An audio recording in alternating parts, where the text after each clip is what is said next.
오늘 주어진 본문 역대상 9장 말씀을 통해 하나님 주신 은혜를 함께 나누기를 원합니다.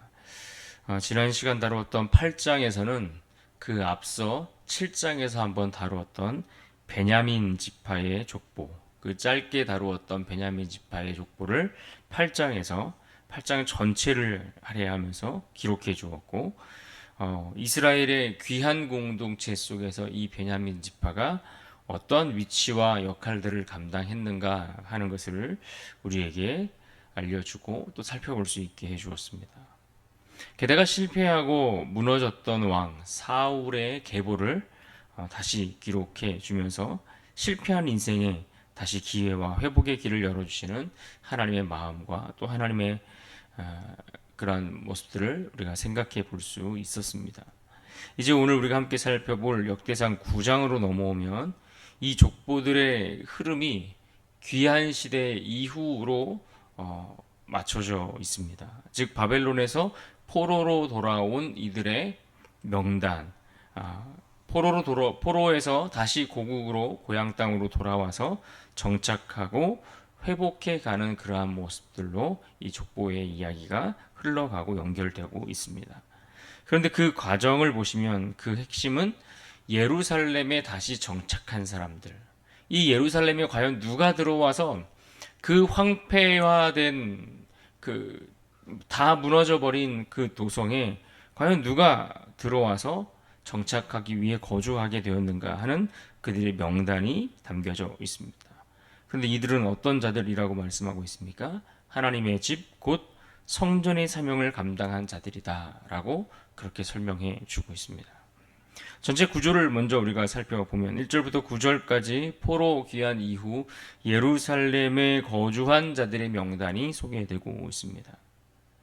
특별히 10절로 16절까지 이어지는 말씀 속에서 예루살렘에 정착한 제사장들, 레위인들, 그들의 역할과 그들의 숫자에 대한 이야기가 소개되고, 이어서 그들 가운데 문지기의 직무를 맡았던 레위인들의 이야기가 27절까지 이어지고, 그 다음 34절까지 그 밖에 레위인들의 기타 기구를 관리하는 직무라든지 제사와 관련된 여러 가지 준비하는 직무에 관한 이야기를 소개해 주고 있습니다. 그러면서 마지막 35절 이하에서 마지막 단락에서는 또 한번 사울 왕에 대한 사울의 그 가문을 반복해서 소개해 주는 것으로 9장은 마무리되고 있습니다. 이처럼 9장 전체는 포로 귀환 후 하나님의 성전을 중심으로 예루살렘에 정착한 자들, 특히 그들 가운데 있었던 제사장들, 레위인들의 사명, 그것이 무엇이었는가 하는 것을 강조해 주고 있습니다. 본문 1절을 보겠습니다. 온 이스라엘이 그 계보대로 계수되어 그들은 이스라엘 왕조 실록에 기록되니라. 유다가 범죄함으로 말미암아 바벨론으로 사로잡혀 갔더니. 1절은 온 이스라엘의 계보가 계수되어 이스라엘 왕조 실록에 기록되었다. 이렇게 말씀하고 있습니다.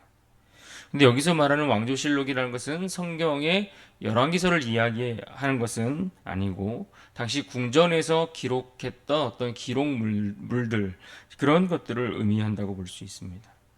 그런데 여기서 특징적인 것은 온 이스라엘의 계보대로 계수를 했는데 그들에 대해서 그 후반부에 뭐라고 하반절에 뭐라고 이야기하고 있는가 하니 이스라엘이나 온 이스라엘이 아닌 유다라고 좀 더 구체적으로 그렇게 지칭하고 있는 것을 우리가 특징적으로 볼 수가 있습니다. 이것은 지금 이스라엘의 역사의 주체가 북이스라엘, 북왕국이 아니라 남유다, 남유다 왕국이 이스라엘 역사의 주체, 정통이다라는 것을 분명히 밝히고자 하는 내용들입니다. 그런데 문제는 그렇게 이스라엘 백성들의 정통을 이어가는 남유다 왕국 그들이 범죄하였고 그로 인해 포로가 되었다라는 이야기를 해주고 있습니다. 그러면서 더 놀라운 것은 그렇게 이스라엘이 바벨론의 포로로 끌려가게 되었는데 그 포로 가운데서 다시 고국으로 돌아온 자들이 있었다라는 이야기를 들려주고 있는 것입니다. 이들이 어떻게 돌아오게 되었는가? 어떻게 이들이 회복되고 다시 고국 땅으로 돌아오게 되었는가? 그것에 관한 이야기를 들려주는 것이 아니라 그저 그들은 포로에서 끌려간 후 다시 돌아온 자들이 있었고 그들은 자신이 누구이며 또한 어떤 민족인가 하는 것을 확인하는 작업이 필요했다라는 이야기를 우리에게 들려주고 있습니다. 그래서 오늘 본문 9장은 그러한 자들의 명단을 다시 족보를 통해서 확인하고 그 내용을 기록하고 정리해 주는 말씀입니다.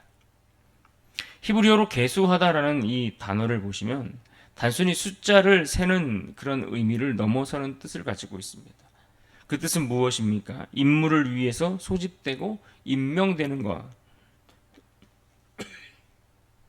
그러한 의미가 이 계수하다라는 말에 함께 포함되어 있습니다. 그래서 이들이 지금 족보를 확인하는 일이 왜 필요한가? 왜 이들이 지금 이와 같은 족보를 확인하는 작업들이 필요한가라고 묻는다면 그것은 하나님의 부르심을 확인하는 일이기 때문에 필요하다. 이렇게 이야기할 수 있는 것입니다.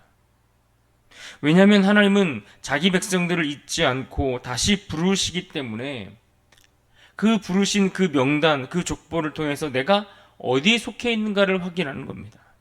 내가 누구인가, 내가 어디에 속해 있는가, 나의 정체성을 다시 확립해야 하기 때문이죠. 그렇습니다. 이것은 우리에게도 마찬가지입니다. 우리도 하나님 앞에 내가 누구인가라는 이 질문을 던지고 나의 정체성과 또 하나님이 내게 주신 그 소명, 그것이 무엇인가, 나를 향한 하나님의 부르심이 무엇인가 하는 것을 확인하는 작업이 필요합니다. 내가 누구이고 지금 어디에 있고 또 무엇을 위해 부름받아 어디로 가고 있는가 하는 것을 다시 새기고 확인하는 작업들이 필요합니다. 그래야 하나님이 주신 사명도 우리가 잘 감당할 수 있고 반대로 또 하나님이 우리에게 주신 그 사명을 감당하려면 이처럼 내가 누구인가 하는 이 정체성에 대한 회복이 반드시 필요하기 때문에 그렇습니다. 이처럼 예루살렘으로 다시 돌아온 이 귀한한 백성들을 소개하면서 처음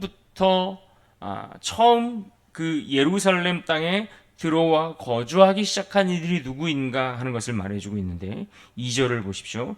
그들의 땅 안에 있는 성읍에 처음으로 거주한 이스라엘 사람들은 제사장들과 레위 사람들과 느님 사람들이라.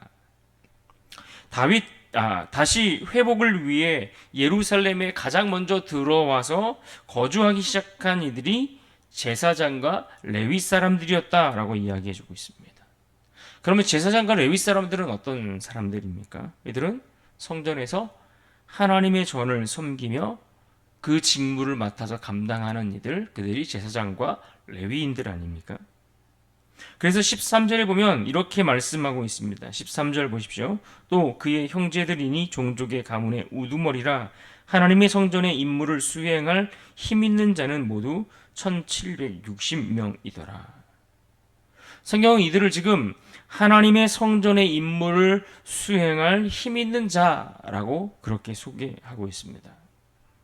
이들의 숫자가 많든 적든 분명한 것은 이들은 하나님의 전을 섬기기 위한 임무를 부여받은 자들이다라는 것이죠. 그러니까 지금 하나님은 포로로 끌려갔다가 다시 돌아오는 백성들, 다시 돌아와 예루살렘의 회복과 공동체를 세워가는 일을 하시는데 그 시작을 하나님의 전을 섬기는 임무를 맡은 자들에게서부터 출발하고 있다라는 점입니다. 그래서 우리가 여기서 또다시 확인할 수 있는 것은 무엇입니까? 하나님께서 이스라엘의 회복을 준비하시면서 그 출발과 그 중심에 무엇을 두셨다는 겁니까? 예배를 그 중심에 두셨다라는 이야기입니다. 하나님의 전을 섬기는 그 임무를 부여받은 자들이 그 시작과 그 중심에 서 있다. 다시 말해 그들의 회복, 그들의 공동체가 다시 살아나고 일으켜 세워지는 그 일에 예배를 중심에 두고 이 말을 다시 바꾸어 말하면 예배가 없는 회복, 이것은 진정한 회복이 될 수 없다라는 것을 우리에게 가르쳐주는 말씀입니다. 포로가 되고 흩어져 고국을 떠나게 되면서 이 신앙 공동체, 여호와 신앙 공동체였던 이스라엘 백성들, 그들에게 가장 먼저 무너진 것이 무엇이겠습니까? 예배 아니겠습니까? 흩어지고 그들이 쫓겨서 포로로 끌려갔는데 그들의 삶의 가장 큰 어려움과 무너짐은 바로 예배였을 것입니다. 그런데 그렇게 무너졌던 예배를 다시 세움으로써 공동체를 다시 신앙의 공동체로 세워가는 것이죠. 하나님을 섬기는 백성이다라고 하는 그 예배 공동체라는 정체성, 이것을 확립하려 하는 것을 오늘 말씀 속에서 볼 수 있는 겁니다. 그러니까 이스라엘 백성들이 하나님을 섬기는 공동체다. 이스라엘 백성들은 하나님을 예배하기 위해 부름받은 공동체다. 이것을 다시 확인하고 있는 겁니다. 백성들의 삶의 방향을 다시 하나님께로 돌리게 하는데 그 방향을 돌리는 그 중심에 바로 예배가 있다라는 이야기입니다. 그렇습니다. 오늘날 우리의 가정과 교회도 이처럼 회복을 기대한다면 언제나 그 원리는 동일합니다. 예배가 회복되어야 참된 회복이 시작되는 것입니다. 무너진 예루살렘을 회복하기 위해서 외적의 어떤 침략이나 대적들의 공격을 막기 위해서 군사를 먼저 투입하거나 용사들을 거기 그 가운데 세워둔 것이 아니라 가장 먼저 한 일은 제사장과 레위인들이 들어가 그곳에 거주하는 것이었습니다. 어떤 외적인 환경보다 우리 내면의 예배가 살아나야 하는 그것이 먼저이기 때문에 그렇습니다. 오늘 본문에서 또 포로 귀환 자들로 예루살렘으로 돌아온 이 명단과 족보를 소개하면서 17절 이하에서는 특별히 그들에게 주어진 임무를 맡은 어떤 이들의 명단이 소개되고 있는데 17절을 보십시오. 문지기는 살룸과 악굽과 달몬과 아히만과 그의 형제들이니 살룸은 그 우두머리라. 이들을 무엇이라고 했습니까? 문지기들이다 라고 소개하고 있습니다. 여기서 말하는 문지기는 성전의 문을 지키는 자들을 말하죠.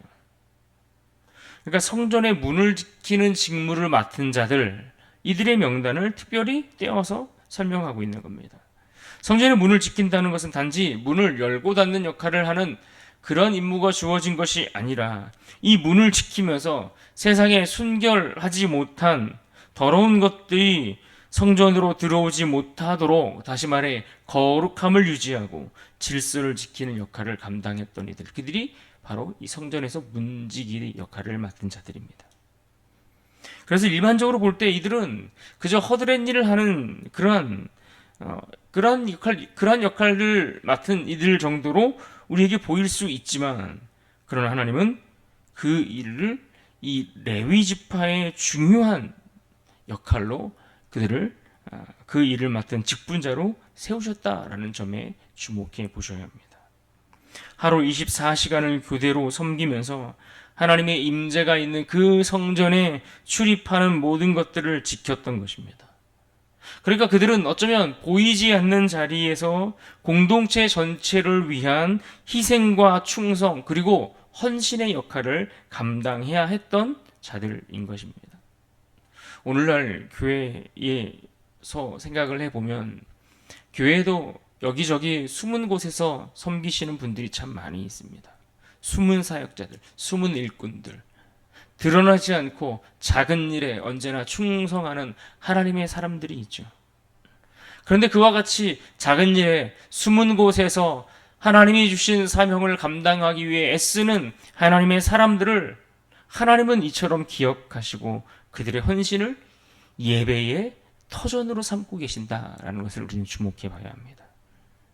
그러므로 우리가 섬기는 자리가 어떠하든 남들에게 다 드러나고 알려지고 다 보여지는 자리이든, 아니 그것이 작고 또 숨겨지고 그래서 아무도 알 수 없는 그곳에서 섬기는 그러한 일이든, 그 작은 자리를 우리는 결코 가볍게 여기지 말아야 합니다. 왜냐하면 하나님 이처럼 우리의 모든 충성을 기억하시는 분이시기 때문에 그렇습니다. 또 하나 오늘 본문 마지막 단락에 보시면 이미 앞서 다루었던 사울의 족보가 다시 한번 반복해서 기록되는 것도 우리가 잘 봐야 할 대목입니다. 이것이 이제 10장의 내용과 연결돼서 쭉 나가게 되는데 35절을 보십시오. 기브온의 조상 여이엘은 기브온에 거주하였으니 그의 아내의 이름은 마아가라. 어제 보셨던 이 역대상 8장에 이어 다시 한번 사울의 족보가 반복되는 것은 오늘 말씀의 초점이 회복과 다시 일으켜 세우시는 그 회복으로 그 방향이 맞추어져 있기 때문에 그렇습니다. 하나님께서 실패한 이 왕조도 버리지 아니하시고 그 후손들을 통해서 회복의 가능성을 계속 이어가고 계시는 것을 보여주는 대목이기도 합니다. 사울은 실패했지만 그의 후손들은 다시 공동체 안에서 기록되고 있습니다. 이런 하나님의 자비와 회복의 은혜를 우리 가운데 보여주는 말씀입니다. 우리의 가정과 또 과거의 상처, 이런 것들을 보면 회복될 가능성, 이런 것들이 전혀 보이지 않지만 그러나 마찬가지인 겁니다.